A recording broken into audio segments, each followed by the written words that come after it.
Olá a todos, amigos e amigas.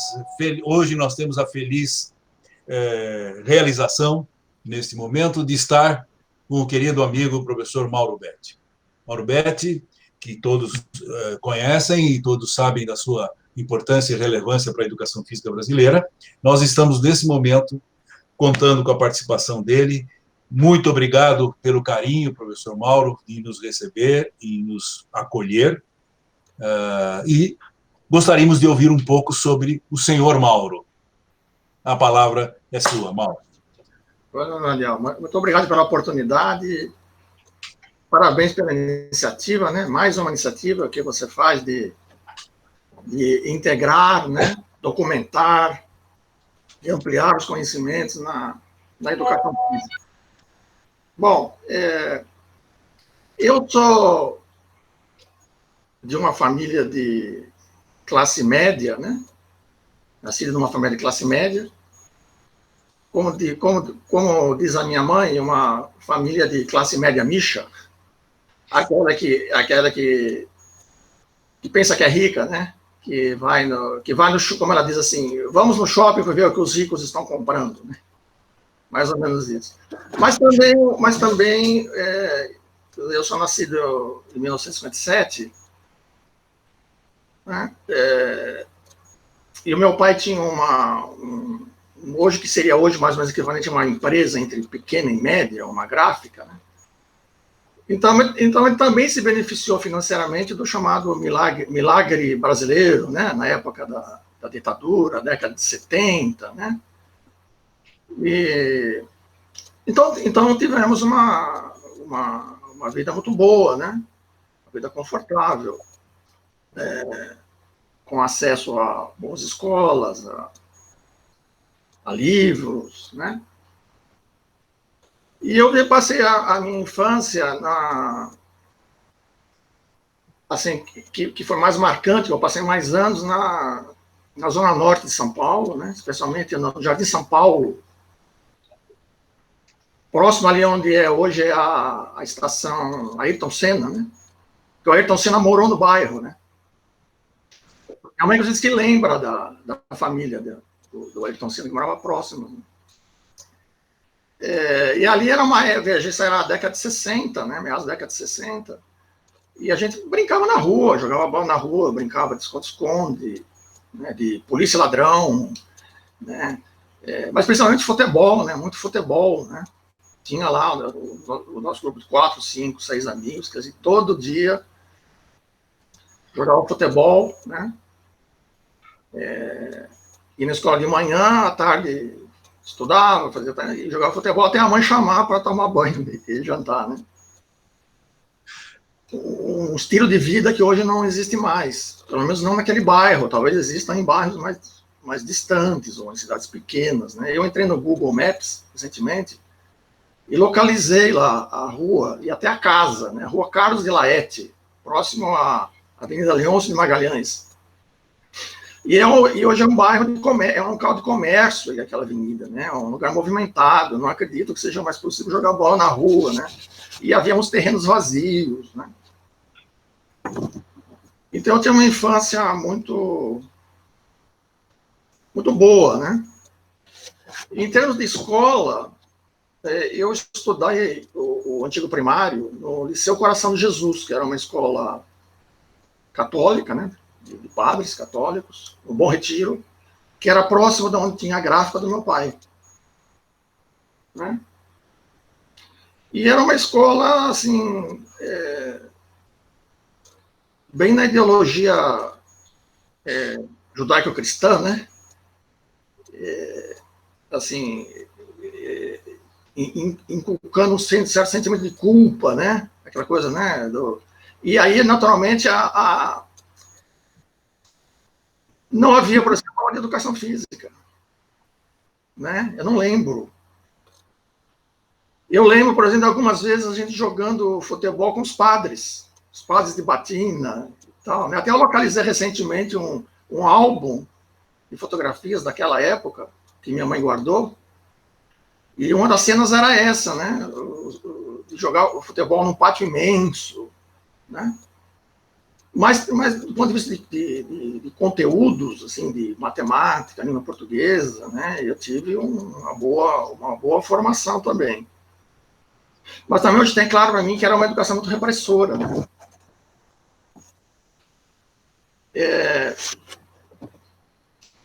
Passado essa fase do primário, eu fui estudar numa escola estadual do estado, escola pública.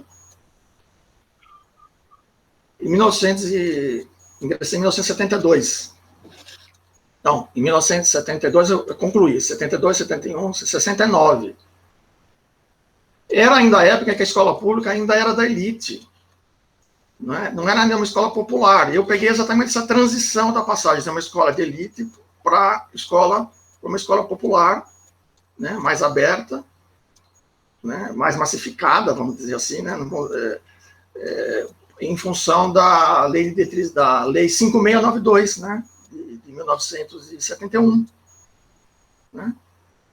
Então, eu peguei essa transição, mas para ter uma ideia, eu fiz um vestibulinho para entrar na escola de Estado, porque você fazia, acho que você também, né, nessa época, né? A gente fazia um exame, né, que você era classificado e aí você tinha o direito de escolher a escola que você queria. E a escola Albino César era uma escola de muito prestígio, uma escola muito boa, né, que todo mundo queria. Tem duas escolas na Zona Norte que todo mundo queria, Albino César e Sedom. Né? E o Albino César era uma escola assim, com muita tradição em esportes, né, esporte escolar. Ela tinha até piscina, né, tinha sala de ginástica olímpica, tinha 2 quadras, professores de educação física muito bons, embora naquela tendência da esportivização, né, que depois a gente veio entender nos estudos e tal. Mas não era rola bola, né? Então, é o famoso quarteto fantástico, né? O futebol, vôlei, basquete e handebol, mas só que a gente aprendeu de fato a jogar. Né? E era uma aula para todo mundo, que todo mundo participava. Evidentemente separados, meninos e meninas, né? E eu tinha uma atividade, uma participação no esporte muito intensa, né? No Albino César, né? Participando de campeonatos, né? Até futebol de salão, né? Eu jogava, né? Depois que eu vi que eu era muito ruim, fui jogar de goleiro, né? Aí no ensino médio eu fui jogar de goleiro no ensino médio, né? E eu acho que foi aí, Daniel, que surgiu o meu gosto, né, pela educação física, principalmente pelo exemplo dos professores, eu acho. Principalmente do professor Walter. Era Walter, um nome meio polonês, assim, Brzezinski, algo assim.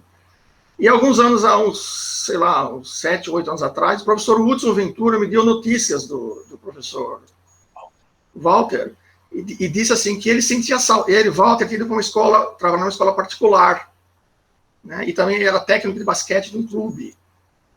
Ou, não sei se naquela época ele ainda era.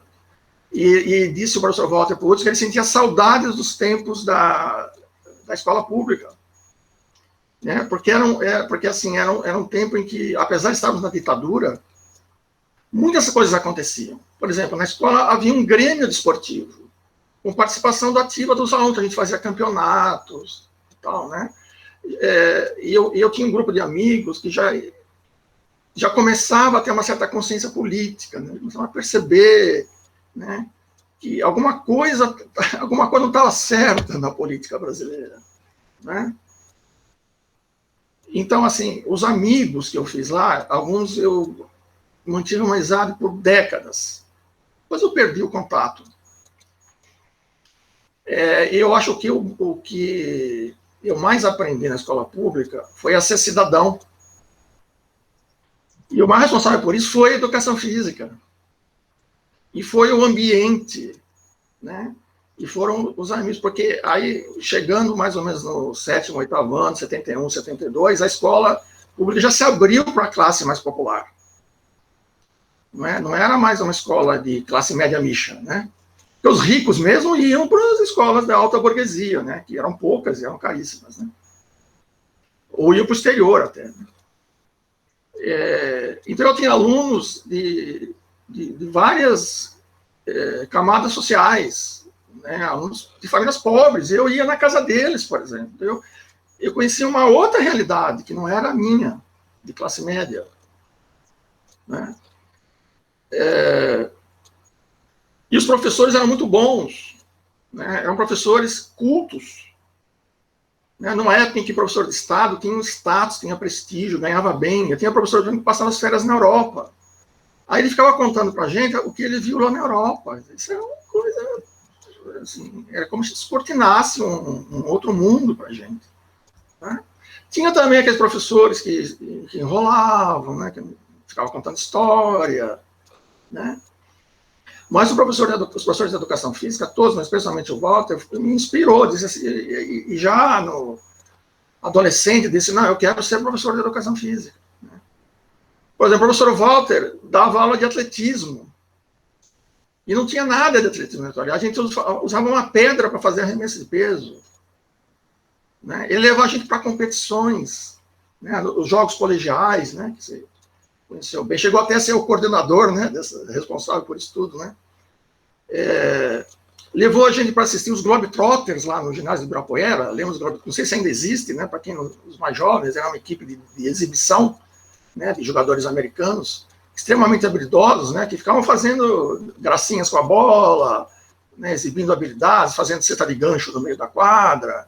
Hoje, com a NBA, essas coisas já se tornaram conhecidas. Né? Mas naquela época, né, você imagina um grupo de adolescentes, em 1972, né, indo com o professor de educação física para o ginásio do Ibirapuera. Eu nunca tinha entrado no ginásio do Ibirapuera. Né? Então, ele era, de fato, um professor que concretizava aquilo que se chama esporte e educação, né? Tornava o esporte um meio de educação. E aí eu fui para o ensino médio já numa escola particular, né? Num sistema de ensino que provavelmente foi o primeiro que foi dedicado a preparar os jovens para o vestibular. Né? Mas já foi decidido a fazer educação física. Provavelmente com a minha pontuação no vestibular, eu conseguiria ter entrado na medicina, por exemplo, da USP. Né? Mas eu queria fazer educação. Eu nunca não tinha segunda opção. Né? Mas nessa escola, a aula de educação física era jogar bola. Né? E aí que eu me tornei goleiro, né? Porque os colegas da classe eram muito menores do que eu, então eu jogava de goleiro. Até que fui um bom goleiro, chegamos até a final do campeonato da escola. E aí eu entrei na USP, né? Entrei na USP em 1976, curso de 3 anos, né? Naquele currículo bem tradicional, né? Um currículo bastante focado no esporte. Era a época ainda da licenciatura mais técnico desportivo, né?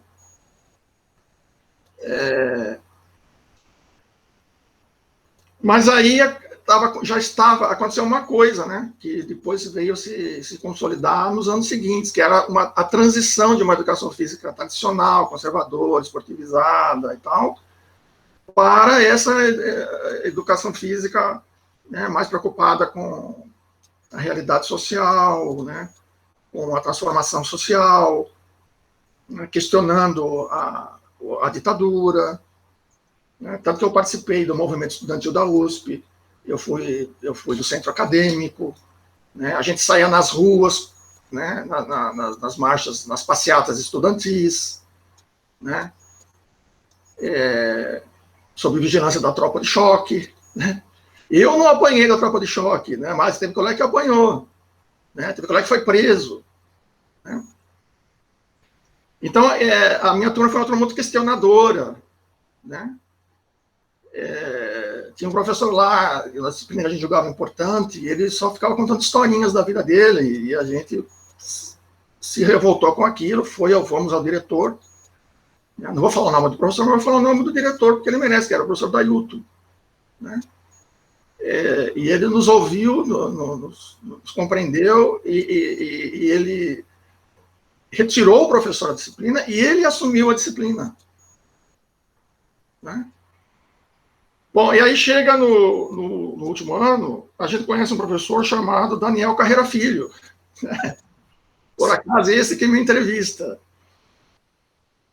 Né? E aí, isso foi decisivo para a gente entender que havia uma outra perspectiva de educação física, né? Que a gente não entendia muito bem o que era.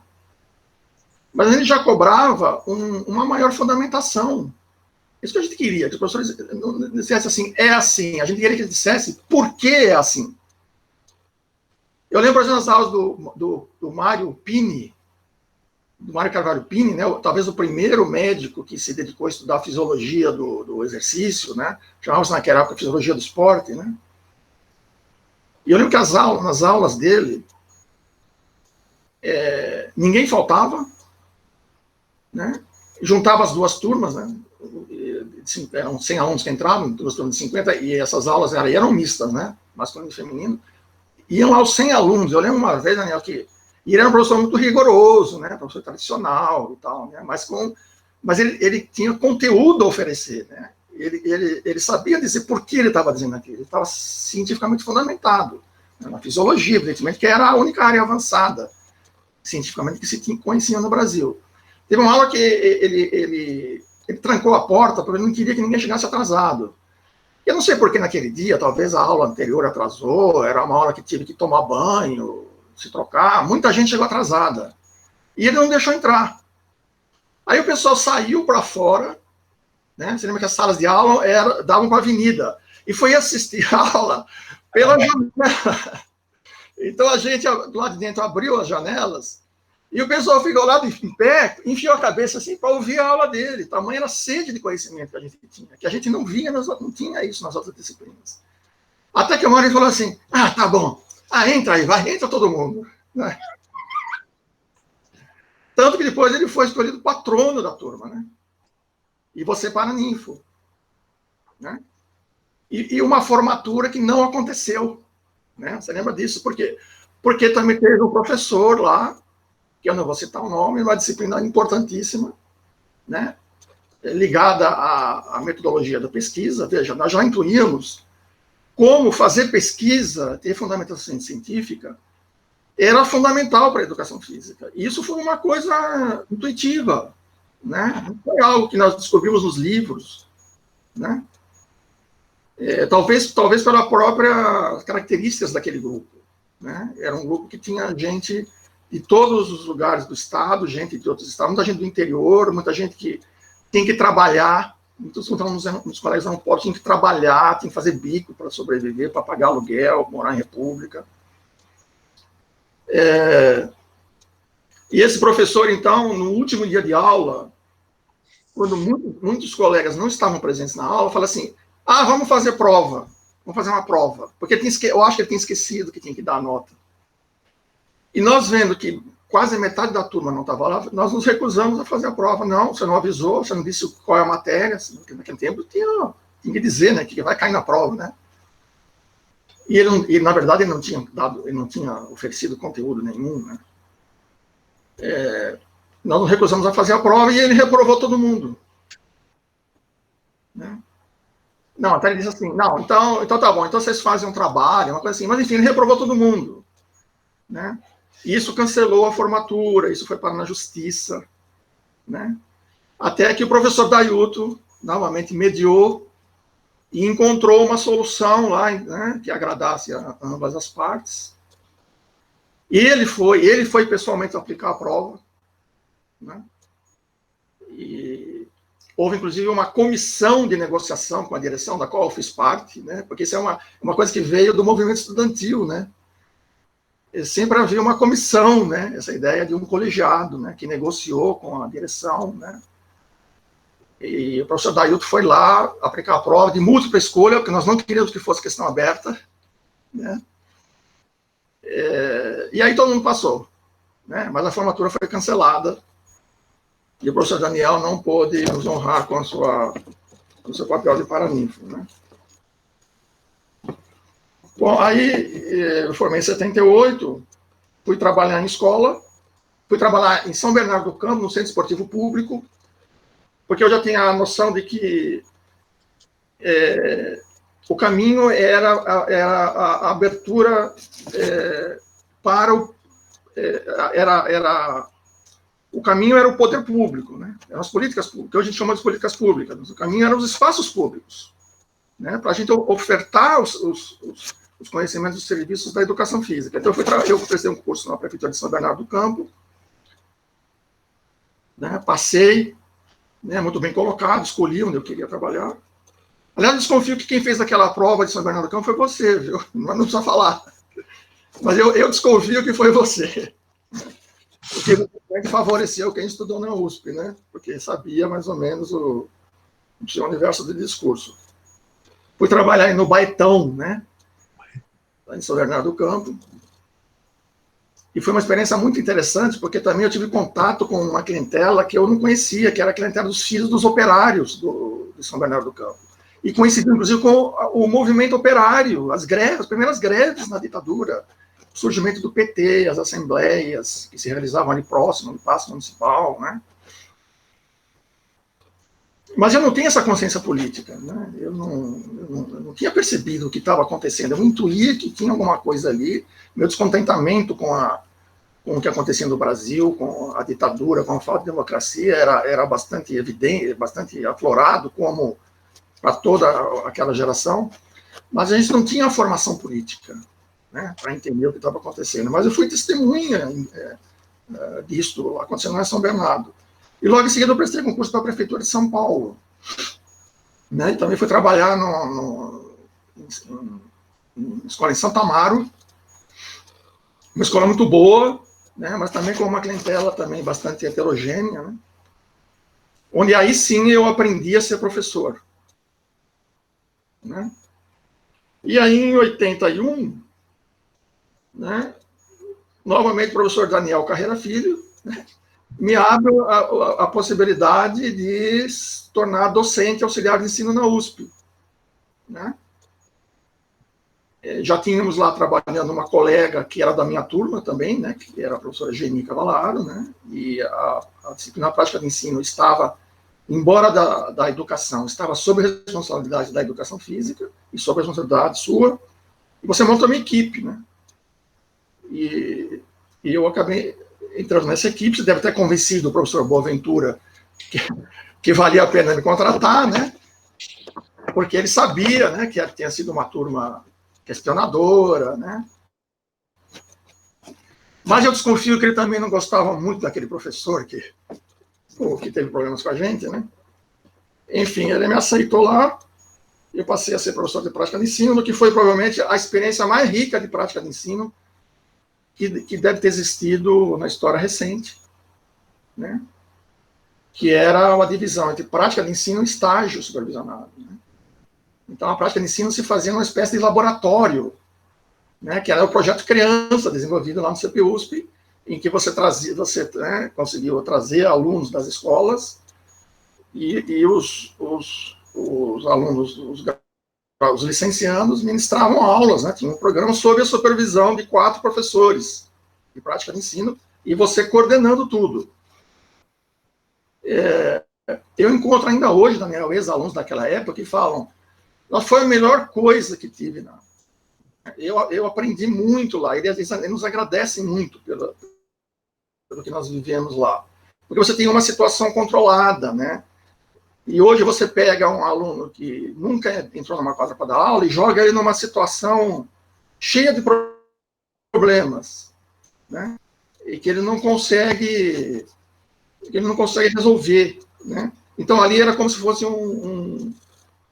é como se fosse um pré, né? Uma preparação, um prévio, né? Vamos comparar assim, é como se o médico ou o enfermeiro, antes de fazer respiração boca a boca num sujeito que está morrendo no meio da rua, né? Numa situação de estresse, ele aprende a fazer a respiração boca a boca e a massagem cardíaca no boneco, né? Seria uma coisa... Infelizmente, essa experiência acabou, né? Mas aí eu, docente da USP, entro no mestrado, né? Até por uma certa pressão da instituição, né? Porque queria que todos os professores se titulassem, né? Isso estava correto, mas embora não fosse a minha prioridade. A minha prioridade naquele momento era trabalhar nas escolas, né? Eu lembro até que uma colega da prefeitura disse, poxa, que situação privilegiada você tem. Você é professor numa escola pública e é professor de prática de ensino na universidade, né? Então você tem uma dupla leitura. E isso me marcou até hoje, Daniel, até hoje, quando eu escrevo um texto, mesmo que use teorias e conceitos que necessariamente são abstratos, né? Porque toda teoria e conceito implica abstração, eu fico pensando assim, como que isso poderá ser entendido, poderá impactar o professor que está lá na escola, como eu estive, né? Então isso me marcou, isso marca toda a minha trajetória. Mas, enfim, entrei no mestrado, e aí o resto da história está lá na plataforma Lattes. É só entrar lá, né? Não precisa eu contar aqui.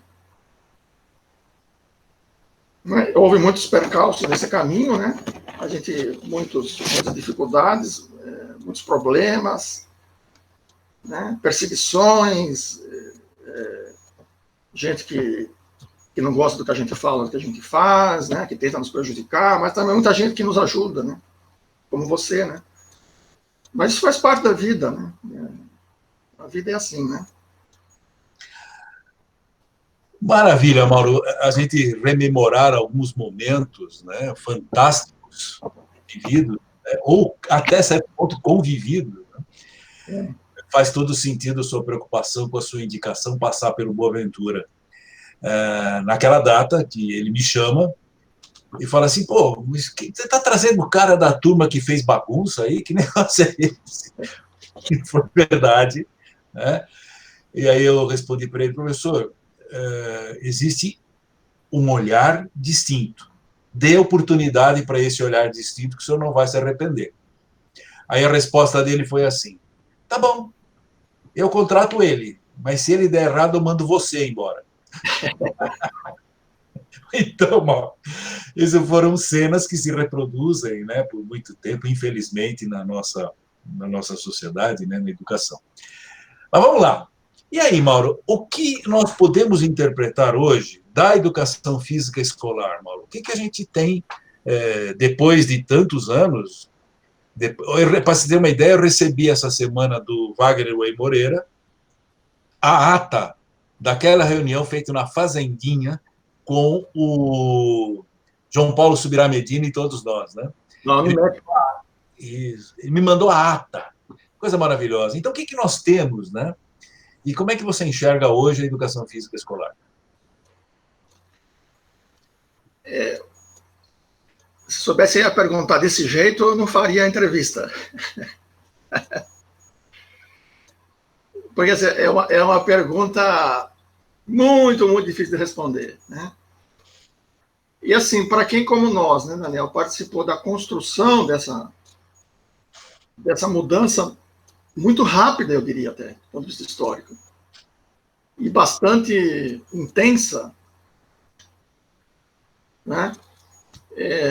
Veja, eu me formei em 78, 5 anos depois, o livro do Medina, Educação Física do Corpo e Mente, e o que é Educação Física do Vitor Marinho, se eu não me engano, ambos são de 83. Né? É isso, né? Quando assim, é um marco simbólico, né? Evidentemente não começa ali. Então, começou, na verdade, na final da década de 70, né? E a entrevista do João Freire também confirma isso. Só que nós, como disse uma vez para mim o Vicente Molina Neto, lá da Federal do Rio Grande do Sul, que é mais ou menos da mesma geração, diz assim, a nossa geração teve que abrir o caminho a facão. Né? Então, os jovens de hoje não sei se entenderiam o que era falar de sociologia, né? Ou de filosofia no final da década de 70, começo da década de 80, né? O que era ir numa biblioteca e ter que ser rato de biblioteca, ficar fuçando as fichinhas e procurando nas prateleiras, né? Por exemplo, provavelmente eu fui o primeiro da educação física brasileira a citar Norbert Elias, que eu achei onde? Fuçando as prateleiras lá do Instituto de Filosofia e Ciências Humanas da USP, né? Um dos institutos lá, não lembro qual que era, né? Achei numa revista, né? Depois, indo no centro de São Paulo, nas livrarias que faziam importação de livros, porque nós não tínhamos livros brasileiros, né? Não tinha, só tinha quem tem Editora Esporte e Educação, né? Tinha o livro do Dayuto, né? Um ou outro livro, a maioria dos livros eram argentinos, traduzidos do alemão. Então eu ia no centro de São Paulo, no Centro Velho, onde tinha importadoras, talvez até algumas ainda existam hoje, e ficava procurando lá livro. Lá eu encontrei, por exemplo, no meados da década de 80, o livro do Manuel Sérgio, quando ninguém tinha ouvido falar dele. Eu encontrei o livro original do Norbert Elias e Eric Dunning, Zeitman, né? Eu tenho ele até hoje, né? Em inglês, né? A minha dissertação de mestrado, que depois veio se tornar no livro Educação Física e Sociedade, como diz o Josimar da Hora, se tornou um livro cult, né? Que ninguém nem consegue encontrar para comprar, porque eu não consigo publicar e reeditar. Foi feito numa máquina de datilografia de ferro, Hamilton Hang, da década de 60. Tem ela aqui, está aqui no meu escritório, aqui, enfeitando o meu escritório, né? Então, quando a gente vê como já na década de 90 você tem livros como o próprio Educação Física e Sociedade, né, 1991, dissertação de mestrado definida em 1988, e aí você tem o livro do Kunz, o coletivo de autores, né, o João Freire, mesmo o Gotani e colaboradores, né, a abordagem desenvolvimentista. Isso foi muito rápido, né? E aí o mestrado começa a se ampliar. O primeiro mestrado foi o da USP. O mestrado começa a se ampliar, a comunidade acadêmica se amplia muito, e muito rápido. Eu acho que nós tivemos um crescimento muito rápido da comunidade acadêmica universitária, né? Sem o suficiente amadurecimento. E, ao mesmo tempo, com a expansão do ensino superior, especialmente nas instituições privadas. Hoje nós devemos ter cerca de... Em 2016, foi o último censo que eu vi, tínhamos 1.200 cursos de educação física, entre presencial e EAD.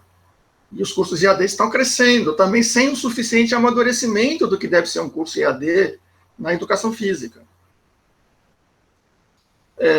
Os cursos de EAD na pedagogia, por exemplo, já superaram os cursos presenciais. Então, você levou uma formação de um verdadeiro exército de profissionais de educação física, né, e inclusive de licenciados, né, aí surgiu o bacharelado. Né. De modo que nós temos hoje, por exemplo, no sistema CREF-CONFEF, cerca de 550 mil registrados. 550 mil, mais de meio milhão. Se nós contarmos aí os que não se registraram, porque não querem, porque não precisam, né? Ou eventualmente é porque não trabalham na área, nós devemos ter aí, o quê? Talvez uns 800 mil graduados em educação física no país. Em 2016, nós tínhamos estudando nos cursos de educação física, entre licenciatura, bacharelado, presencial e EAD, 250 mil estudantes. O que eu estou querendo dizer com isso? Que nós tivemos, de um lado, um crescimento de uma comunidade acadêmica universitária grande, né, com grupos que avançaram muito, do ponto de vista qualitativo, né, nas suas áreas de pesquisa, e, do outro lado, uma enorme massa de graduados com uma formação média bastante questionável. Não é? Não é culpa deles, né? Não é culpa deles, né? É culpa da política educacional que pensou só em aumentar os números, né? Mais gente formada, como se uma planilha Excel pudesse resolver os problemas da educação. Aliás, como nós vemos hoje, né? Como se uma planilha Excel fosse resolver os problemas da economia, né? Então, estou querendo chegar com isso. Então, eu acho que esses avanços qualitativos do campo acadêmico, eles ficaram um pouco em dissonância com a formação. Né?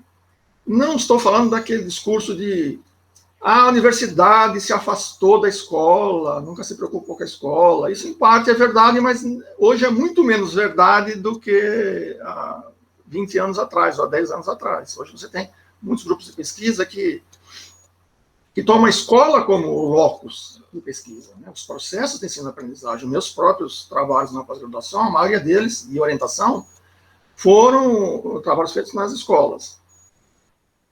Mas parece que tem um vazio ali, né, que faz com que nós tenhamos lá no chão da quadra, né, como eu gosto de usar, porque ela é uma expressão polissemiótica, né? Chão da quadra quer dizer, a quadra é feita de concreto, né, de cimento, né, concreto, né, e ao mesmo tempo é também o concreto no sentido da realidade, né, daquilo que, como diz o filósofo que eu gosto, Charles Sanders Peirce, aquilo que insiste, aquilo que resiste, aquilo que não pode ser negado, né? O que não pode ser negado? É o professor que está lá, tem que dar aula, né, tem que se relacionar com os alunos, tem que ensinar alguma coisa, seja em que situação for, né? Eu tenho amigos que ministram 65 aulas por semana, né? Então, esse para mim é que é o concreto, né? Isso para mim que é o concreto. Então, parece que ficou um vazio aí, né? Porque você não consegue nem ter pessoal qualificado. Eu acho que não é possível ter um pessoal qualificado para atender a 1.200 cursos, né? Como você vai fazer cursos de capacitação para 1 milhão de professores? Estamos descobrindo isso agora, né? Por causa do coronavírus. Né? Veja só, né? Por causa do coronavírus, estamos descobrindo como acessar um número enorme de pessoas por esse meio aqui, né, que nós estamos usando. Né? Então, nesse meio aí, nesse vazio que fica, entra o mercado acadêmico. Né? Cursos, né, eventos, livros, assessorias, né? E aí virou meio um vale-tudo, né? Quer dizer, como não há um consenso mínimo, não sou favorável a consensos. Consensos totais é só no totalitarismo, a força, né? Mas nós não somos, eu não consigo nos ver como uma comunidade. E esse 500 mil, ou 700 mil, 800 mil profissionais, eu não consigo nos ver como uma comunidade, porque a comunidade é que tem que ter algumas coisas em comum. Né? Então, é um enorme exército que não tem liderança, que não tem quem o represente de modo legítimo, porque ele não, esse exército aí, ou essa massa, não reconhece as lideranças que estão legalmente constituídas, seja as entidades científicas, seja as entidades profissionais. Né? E não conseguimos um consenso mínimo, mesmo que seja nem mesmo interesse corporativo. Como a gente vê, por exemplo, entre os advogados e os médicos. Eu tenho amigos advogados que me contam como as disputas políticas, os embates na OAB, por exemplo.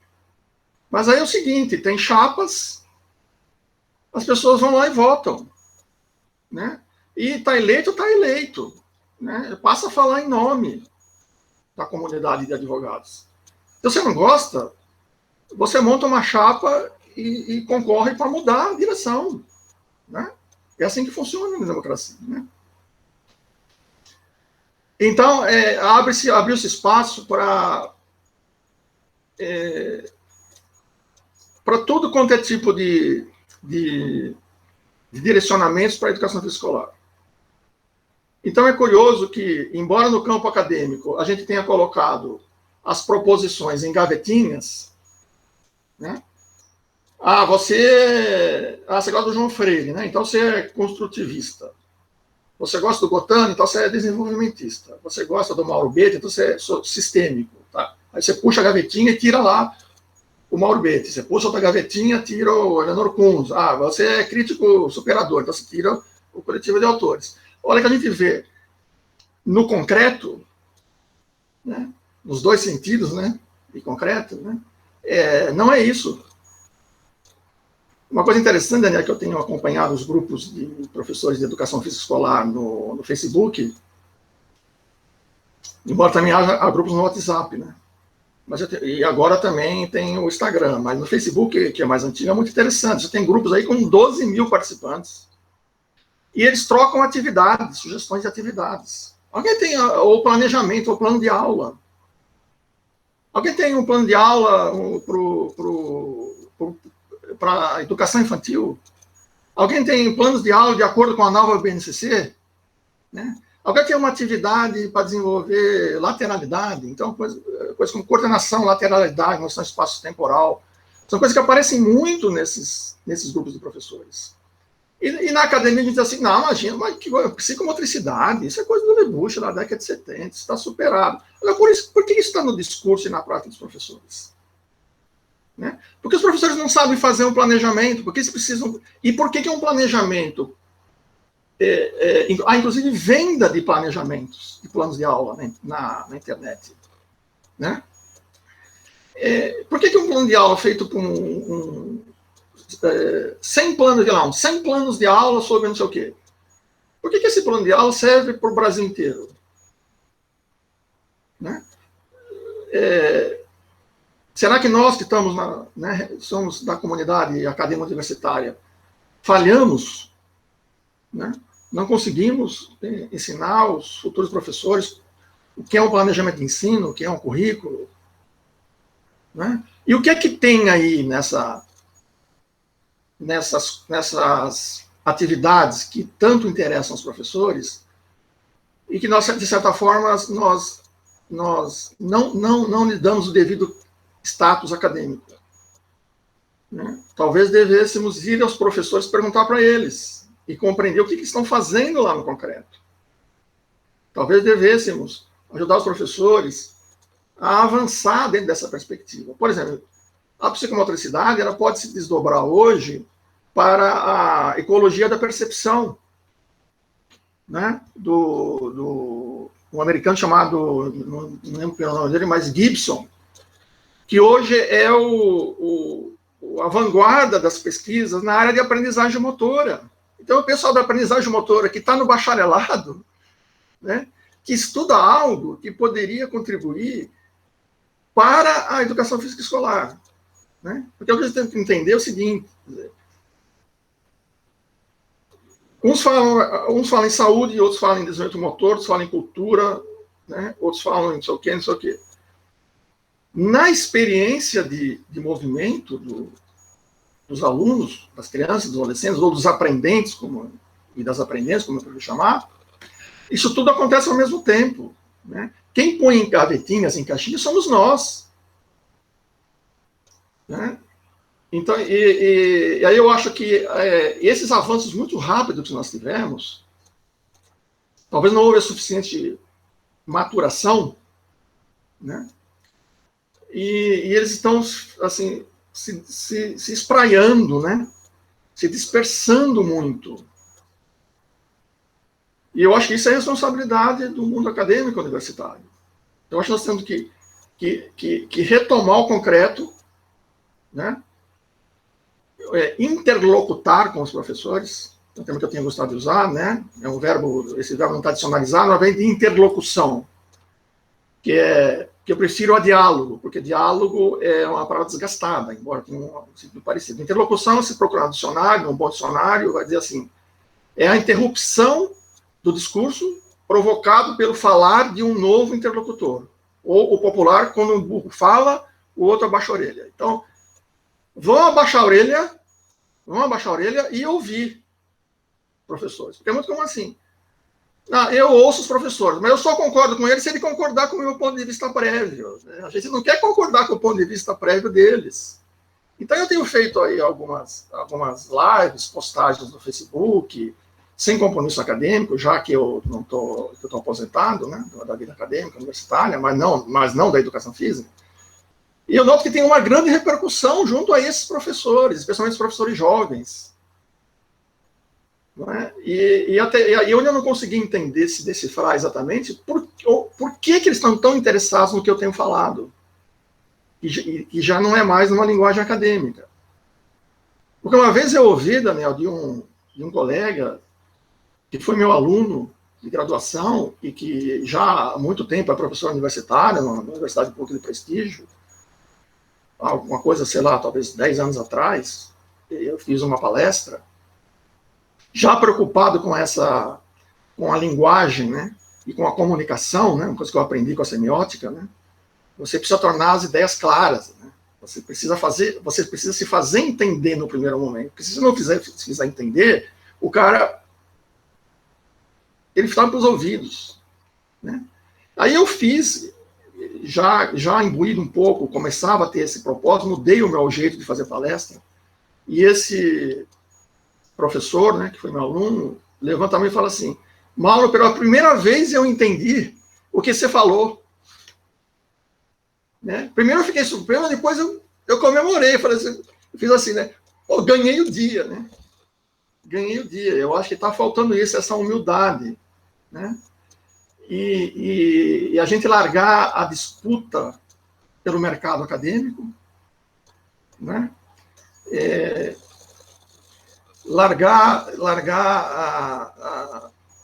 Abrir um pouco mão das convicções ideológicas, né? Para ouvir o outro, ou corremos o risco de afundarmos todos. Né? Não sei se eu divaguei, mas assim, é muito difícil responder essa pergunta. Então eu diria assim, hoje, especialmente com essa situação inusitada da pandemia, muita gente tem me perguntado, e aí, né, como é que vai ficar a educação física depois de voltar? Eu não sei. Se alguém disser que sabe, não está sendo honesto. Está em aberto. Né? O Marcelino foi meu orientador de doutorado, e eu sempre tive muita sorte, até por acaso, né? Não é, aqui demoraria muito contar como é que eu cheguei no Celso Baiseguel, né, que foi meu orientador de mestrado, que, por sua vez, foi orientado por nada mais, nada menos do que Florestan Fernandes. Né? Celso Baiseguel faleceu no ano passado, é reconhecido hoje como um dos grandes intelectuais que passou na USP. E Marcelino, Elcio Marcelino, né, um ícone, né, na área da educação física, na interação com o lazer. Outro dia eu conto por que eles foram me orientar, foi muito mais um acaso, né? Mas um acaso que não é acaso, né? O fluxo dos acontecimentos vai nos direcionando. Mas, enfim, ele dizia assim, imagine uma vez para mim assim, não faça futurologia, porque a futurologia a gente prevê o futuro com base em tendências atuais. Mas se as tendências mudarem, a sua previsão fura. Né? Então, hoje a gente não sabe nem qual é a tendência, então não dá para prever. Então está em aberto. Eu diria que pode variar desde uma extrema, não diria nem revalorização, né? Que a educação física de fato nunca foi de fato valorizada na escola brasileira, não foi. Ela é tolerada, né? Por uma série de razões. Acho que o João Freire, por exemplo, explica isso muito bem, né? Na história da educação física, os depoimentos que ele tem dado. Nós podemos tanto ter uma valorização da educação física, né? Porque ela que está mais próxima de fugir da escola tradicional, né? Que eu não tenho dúvida, ela continua resistindo porque não tem nada para colocar no lugar. Como podemos passar por um processo de desescolarização da educação física? Por exemplo, o maior erro que se está cometendo é vincular a educação física à saúde, colocá-la como uma profissão da saúde. Né? Primeiro pelo conceito de saúde, porque depende do conceito de saúde, não teria problema também, dependendo do conceito de saúde. Agora, nós estamos vendo aí com o que está acontecendo no Brasil na área de saúde, né? Não há um conceito só de saúde, não há um entendimento só. Nós conseguimos canalizar para a ideia da saúde coletiva, né? Do entendimento de que a atividade física, o exercício físico, é apenas uma das variáveis e, de longe, é a que vai resolver os nossos problemas. Porque se o cara não tem nem saneamento básico, né, não tem dignidade, né, não tem nem emprego, não é exercício físico, atividade física que vai resolver a vida dele. Não é. Nós temos que ser mais humildes. Até poderia ser, mas na escola não tem como você associar a educação física à área de saúde. Essa área nem existe na escola. Agora, se a sociedade, né, direcionada pelos interesses envolvidos, né, ou pelo menos as lideranças políticas, governamentais, né, da sociedade civil, né, não é o caso de discutir se elas representam de fato os interesses da sociedade ou não, eu acho que não, decidirem que a educação na escola vai se vincular à saúde, a escola não dá conta disso, né? Vai desescolarizar, ela não vai fazer exercício físico, atividade física fora da escola, né? Então, é muito difícil prever o futuro. Hoje, eu acho que a educação física é como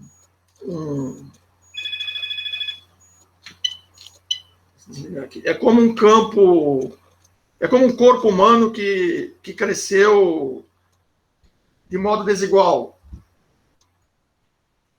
né? Cresceu uma perna mais que a outra, né?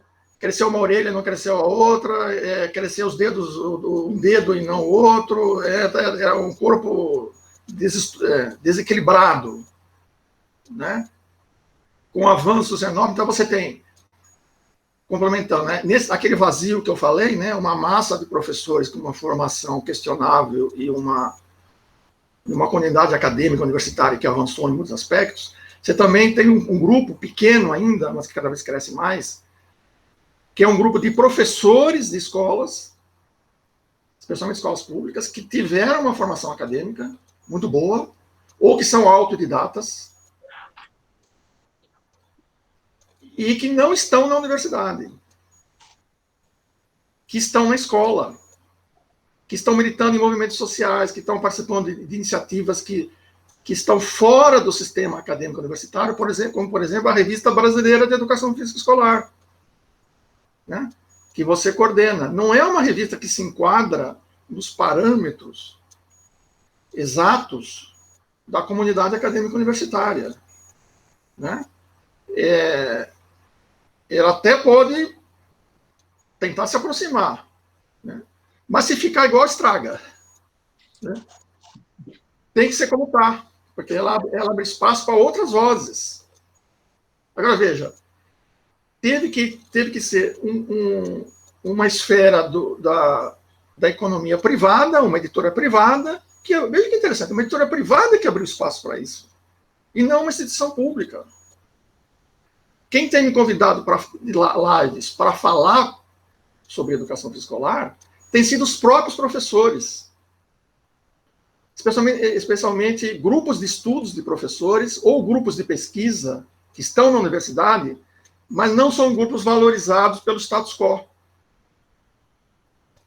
E a maioria, e as primeiras foram todas oriundas de iniciativas dos estados do Nordeste, né? Só recentemente,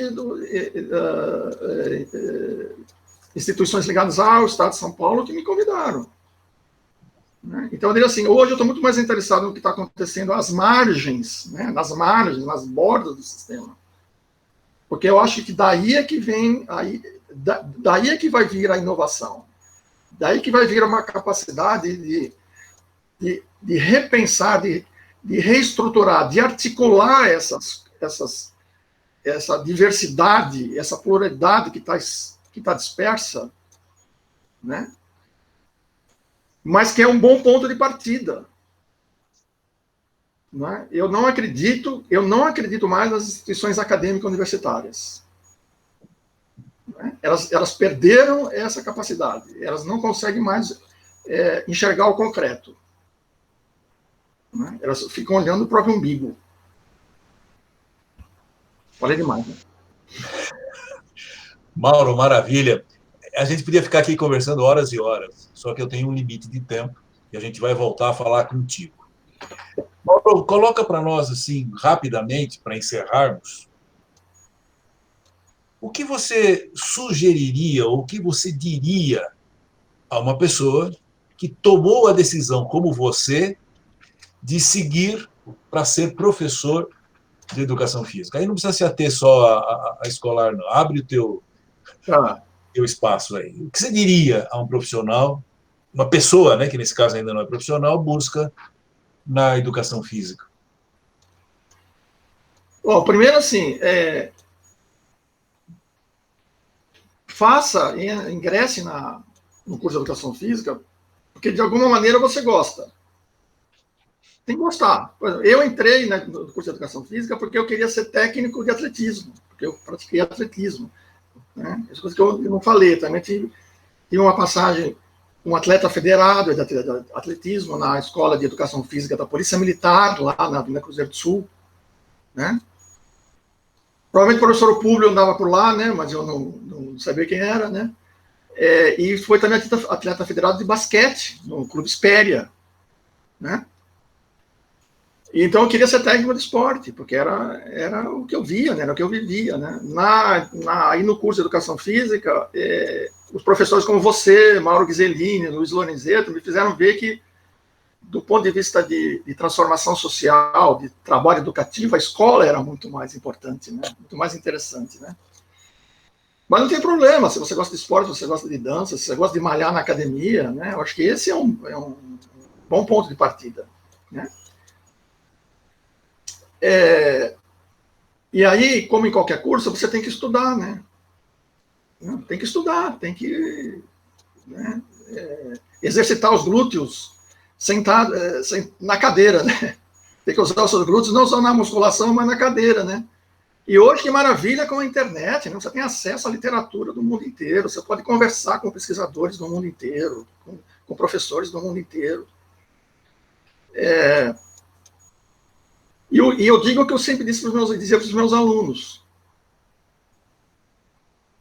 Primeiro, escolha um nicho de estudo e de trabalho o mais inovador possível. Porque se for fazer o mesmo que todo mundo já faz, você só vai ser só mais um. Né? Por exemplo, isso hoje fica muito mais claro do que há muitos anos atrás, quando eu falava isso. Trabalhar com, seja qual for o meio ou estratégia, com idosos. A população brasileira está envelhecendo e logo o número de idosos supera o número de jovens. Né? Nós estamos já na categoria de idosos. Né? Embora eu costumo dizer assim, eu me sinto como se eu tivesse 18 anos, 19 anos entrando na USP, para mim não mudou nada, só que eu me canso mais rápido. Né? E eu passei por muitas academias, né? Principalmente hidroginástica, natação, e estava fazendo musculação pela primeira vez, nunca quis fazer, comecei a fazer numa academia ótima, com meus ex-alunos, que me mostraram como pode ser um trabalho muito bem feito, muito agradável, inclusive. Né? Mas para isso você tem que estudar, você tem que se preparar. E eu dizia para os alunos assim, outro campo, pessoas com deficiências. Crianças com deficiências, por exemplo, síndrome da autista. Nós que somos mais velhos sabia, quando é que 40 anos atrás, 30 anos, até 20 anos atrás, a gente via uma criança com síndrome de Down grave andando na rua, ou viajando de avião. Hoje isso né, as crianças eram escondidas, não é isso? E viviam pouco, porque não tinham a devida atenção. Né?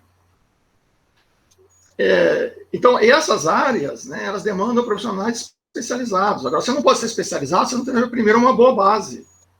Então, estude de tudo. Estude de tudo, estude tudo. De biologia, de sociologia, de filosofia.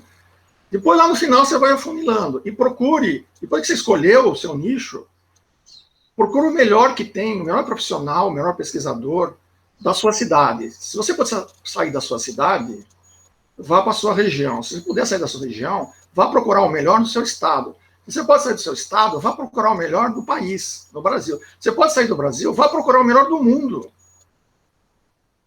Porque daí você vai ser um profissional, que vai ser um profissional realizado profissionalmente, que você vai estar fazendo o que você gosta de fazer.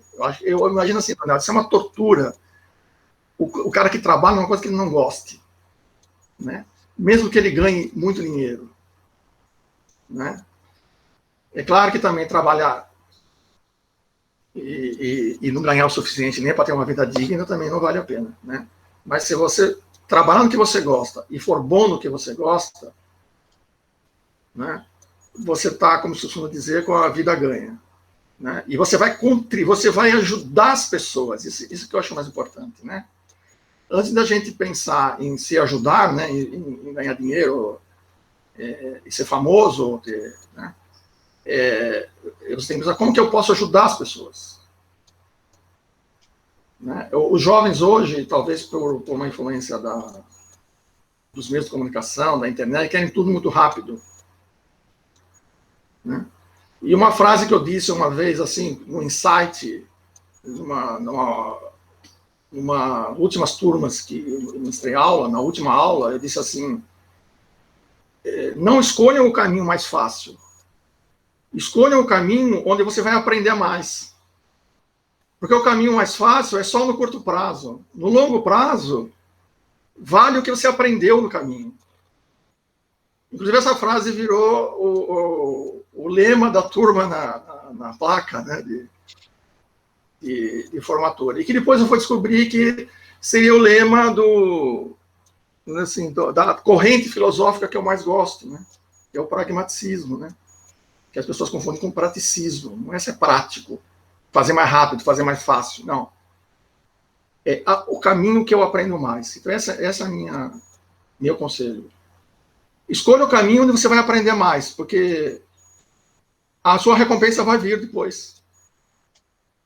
Né? Você vai aprender, você vai conseguir resolver as demandas que vão se apresentar a você de um modo muito mais inteligente e muito mais generoso com as pessoas do que aquele cara que só pensa em si e quer o caminho mais rápido, mais fácil, né? Supondo que vai ficar rico e famoso como um youtuber qualquer aí, né? Não é assim, né? Eu sinto muito, mas não é assim que funciona a vida. Perfeito, Mauro. Muito obrigado pelo tempo que você nos doou, pelo carinho, por tudo que você representa, inclusive do ponto de vista pessoal, a este idoso professor do lado de cá. Tá? Muito obrigado e até uma próxima oportunidade. Se despeça como desejar.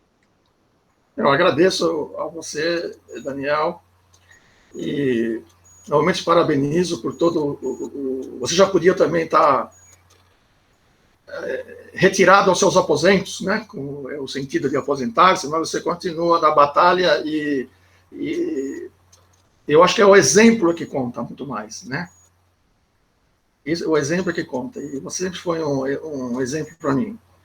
E para quem assistir esse vídeo, né, estou aí nas redes sociais, né, para conversar aí com quem quiser. Muito obrigado e um abraço.